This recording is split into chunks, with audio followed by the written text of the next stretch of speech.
Bonjour, Christophe de Durbuy. Je me masturbe. Ça fait 15 ans que je suis marié et je me masturbe. Est-ce que c'est grave?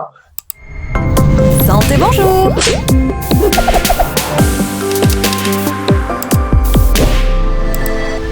Bonjour Christophe, mais merci beaucoup pour cette question parce qu'elle reste extrêmement taboue, surtout au sein du couple.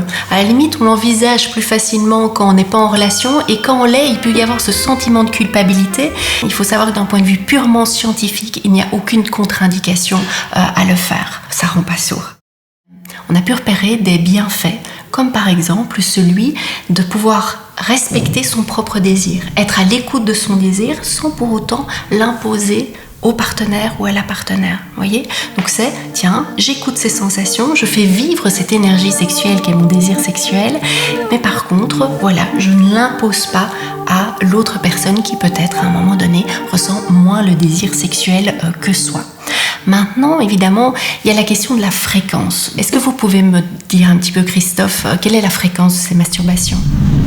Justement, ça arrive assez souvent et c'est toujours devant du porno. Est-ce que je serais pas un peu addict quand même? Alors Christophe, en fait, on parle d'addiction à partir du moment où ces pulsions sexuelles perturbent la vie au quotidien. Je vais vous donner des exemples très simples. Par exemple, vous êtes en voiture, tout d'un coup, vous ressentez une tension sexuelle en vous et vous êtes obligé de vous arrêter pour vous décharger. Ou alors, vous êtes par exemple en pleine réunion et vous devez filer aux toilettes, là aussi pour vous soulager. Donc là, on est vraiment dans un système où cette pulsion sexuelle incommode, en fait, dans la vie en réalité. Pour la question du porno, ça c'est autre chose. Donc effectivement, c'est assez tentant de se masturber en regardant un porno. C'est fait pour, en fait, stimuler l'excitation sexuelle et dans une démarche où on peut être quelque part passif. On a toutes ces images, tous ces stimuli sexuels qui sont face à nous et l'excitation peut très facilement monter. Maintenant, il peut y avoir quand même un effet pervers à cette situation. C'est que ça peut monter en escalade, c'est-à-dire de passer chaque fois de films qui sont de plus en plus forts et qui s'éloignent surtout de plus en plus de ce que vous pourriez vivre dans la réalité avec votre partenaire. Donc là, c'est un mécanisme assez vicieux parce que c'est s'habituer à être réactif à des images que vous ne pourrez pas retrouver dans votre sexualité au quotidien.